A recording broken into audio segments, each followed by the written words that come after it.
PM മാർഷോ, ഇന്നിപ്പോൾ ഇതാ മുഖ്യമന്ത്രിയൊക്കെ വരുന്ന വലിയൊരു റാലി CPM-ന്റെ നേതൃത്വത്തിൽ LDF-ന്റെ നേതൃത്വത്തിൽ നിലമ്പൂരിൽ നടക്കുകയാണ്.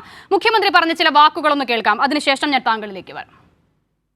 നിലമ്പൂരിൽ ഞങ്ങൾ സഖാവ് സ്വരാജിനെ സ്ഥാനാർത്ഥിയാക്കി നിർത്തിയിരിക്കുന്നു. നിങ്ങളുടെ ഏറ്റവും പ്രിയങ്കരനായ ഒരു സ്ഥാനാർത്ഥിയാണ്.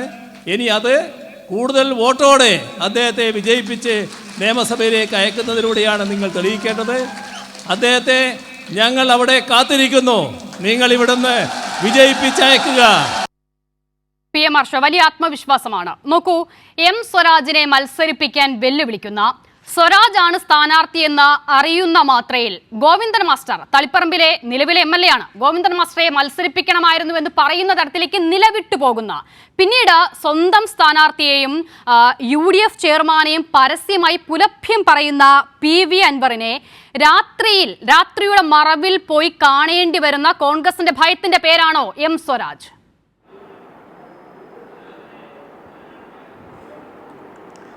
അല്ല, അതിനു മുൻപ് എനിക്ക് മുൻപേ അവസാനിപ്പിച്ച കോൺഗ്രസ് പ്രതിനിധി അദ്ദേഹത്തിൻ്റെ സംസാരം അവസാനിപ്പിക്കുന്ന ഘട്ടം കേൾക്കുന്ന ഏതൊരാൾക്കും തോന്നുന്നൊരു കാര്യമുണ്ട്.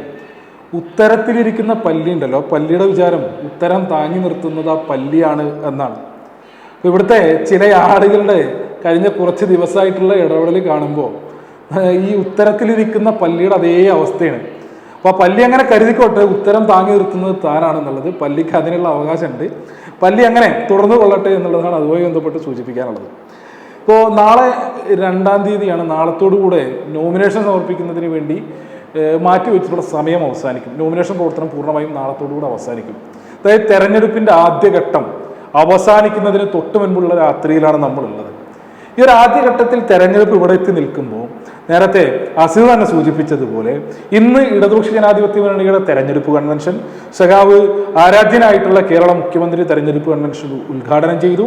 ഏറ്റവും ആവേശത്തോടു കൂടി ഞങ്ങളുടെ സ്ഥാനാർത്ഥി മുതൽ ഞങ്ങളുടെ തെരഞ്ഞെടുപ്പ് പ്രചരണ പ്രവർത്തനങ്ങൾക്ക് നേതൃത്വം കൊടുക്കുന്ന കേരളത്തിന്റെ ബഹുമാന്യനായിട്ടുള്ള മുഖ്യമന്ത്രി സഖാവ് പിണറായി വിജയൻ മുതൽ തെരഞ്ഞെടുപ്പ് പ്രവർത്തനത്തിൽ ഏർപ്പെട്ടുകൊണ്ടിരിക്കുന്ന മുഴുവൻ മനുഷ്യരും, നിലമ്പൂർ നിയോജക മണ്ഡലത്തിലെ ജനാധിപത്യ വിശ്വാസികളായ മുഴുവൻ വോട്ടർമാരും അങ്ങേയറ്റം ആത്മവിശ്വാസത്തിലും ആവേശത്തിലുമാണ് തെരഞ്ഞെടുപ്പിന്റെ ഈ ഒരു ആദ്യഘട്ടത്തെ പൂർത്തീകരിക്കുന്നത്.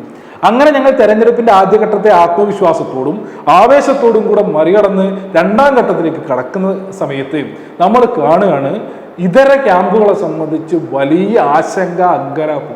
ഇപ്പോൾ കോൺഗ്രസിന്റെ UDF-ന്റെ ക്യാമ്പ് എത്രമാത്രം അങ്കലാപ്പിലാണ്, ആശങ്കയിലാണ്, ആത്മവിശ്വാസ കുറവാണ് അവരെ നയിച്ചുകൊണ്ടിരിക്കുന്നത് എന്നതിൻ്റെ ഉദാഹരണമാണ് ഈ കഴിഞ്ഞ കുറച്ചധികം ദിവസങ്ങളിൽ ഉത്തരത്തിലിരിക്കുന്ന പല്ലിയടക്കമുള്ള ആളുകൾ ഈ നാടിനകത്ത് നടത്തിക്കൊണ്ടിരിക്കുന്ന അധിക്ഷേപ പരാമർശങ്ങൾ, ആക്ഷേപങ്ങൾ, പരിഹാസങ്ങൾ, വെല്ലുവിളികൾ. ജനാധിപത്യപരമായൊരു തെരഞ്ഞെടുപ്പിനകത്ത് ഇതായി മാറുന്നു അവരുടെ ഭാഷ എങ്കിൽ അത്രമേൽ ആത്മവിശ്വാസക്കുറവിലാണ് അക്കൂട്ടർ എന്ന് വേണം കരുതാൻ. ആ ആത്മവിശ്വാസക്കുറവിന്റെ തുടർച്ചയിലാണ് ഇപ്പോ ഇന്നത്തെ ഈ ചർച്ചയുടെ ടൈറ്റിൽ ഉൾപ്പെടെ പറഞ്ഞു വെച്ചതുപോലെ ഈ വെല്ലുവിളികളുമായി പുറത്ത് പകൽ വെളിച്ചത്തിൽ മാധ്യമങ്ങളുടെ 4 മൈക്ക് കാണുമ്പോൾ ലോകത്തില്ലാത്ത വെല്ലുവിളി മുഴുവൻ മുഴക്കുകയും സൂര്യൻ അസ്തമിച്ചു എന്ന് കാണുന്ന ഘട്ടത്തിൽ തലയിലൊരു മുണ്ടെടുത്തിട്ട് എവിടെയും പോയി ആരുടെയും കാലു പിടിക്കാൻ പാകത്തിലേക്ക് ഇവരെത്തി നിൽക്കുന്നുണ്ട് എങ്കിൽ അത്രമേൽ ആത്മവിശ്വാസമില്ലാതെ ഈ തെരഞ്ഞെടുപ്പിൽ വരാനിരിക്കുന്ന അതിദയനീയമായ പരാജയത്തിന്റെ എല്ലാ സാധ്യതകളും ഇവരുടെ മുൻപിൽ തെളിഞ്ഞിട്ടുണ്ട് എന്ന് വേണം മനസ്സിലാക്കാൻ. അങ്ങനെ ആദ്യഘട്ടം കഴിയുമ്പോഴേക്കും ഏതു കാല് കണ്ടാലും ആ കാലിൽ അമർത്തിപ്പിടിക്കണം എന്ന മാനസികാവസ്ഥയിലേക്ക് കേരളത്തിലെ UDF-നെ, കോൺഗ്രസിനെ എത്തിച്ച ആത്മവിശ്വാസത്തിന്റെ പേരാണ് നിലമ്പൂരിലെ ഇടതുപക്ഷ ജനാധിപത്യ മുന്നണി സ്ഥാനാർത്ഥി സഖാവ് M സ്വരാജ് എന്നുള്ളത്. ആ ആത്മവിശ്വാസത്തിൽ തന്നെ ഞങ്ങൾ തെരഞ്ഞെടുപ്പ് പ്രവർത്തനവുമായി മുന്നോട്ട് പോകും. ഈ നാടിനകത്തുള്ള മനുഷ്യരാകെ സഖാവ് M സ്വരാജിന്റെ വിജയം ആഗ്രഹിക്കുന്നുണ്ട്. നിലമ്പൂർ നിയോജക മണ്ഡലത്തിലെ വോട്ടർമാരാകെ സഖാവ് M സ്വരാജിന്റെ സ്ഥാനാർത്ഥിത്വത്തെ ഈ ഘട്ടത്തിൽ തന്നെ, ആദ്യഘട്ടത്തിൽ തന്നെ ഹൃദയത്തിലേറ്റിയതിന്റെ അനുഭവമാണ് ഈ 2 ദിവസങ്ങളായി ഇവിടെ നടന്നുകൊണ്ടിരിക്കുന്ന അതിശക്തമായ, അത്യധികം ആവേശത്തോടു കൂടിയുള്ള പ്രചരണ പ്രവർത്തനങ്ങളാകെ ചൂണ്ടിക്കാണിക്കുന്നത് സ്വാഭാവികമായും 23-ാം തീയതി ഈ ആവേശകരമായിട്ടുള്ള തെരഞ്ഞെടുപ്പിന്റെ ഒടുക്കം വോട്ടെണ്ണുന്ന ഘട്ടത്തിൽ നിലമ്പൂരിലെ ജനത ചരിത്ര ഭൂരിപക്ഷത്തിൽ സഖാവ് കുഞ്ഞാലിയുടെ പിന്മുറക്കാരനായി സഖാവ് എം സ്വരാജിനെ നിയമസഭയിലേക്ക് അയക്കും. ഇന്ന് സഖാവ് പിണറായി വിജയൻ നിലമ്പൂരിലെ ജനതയോട് ആഹ്വാനം ചെയ്തത് കുറച്ചു മുൻപ് അവതാരക പ്ലേ ചെയ്തു. അവർ അവിടെ കാത്തിരിക്കുന്നുണ്ട്.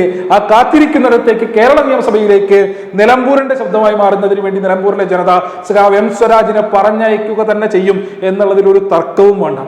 ശരി.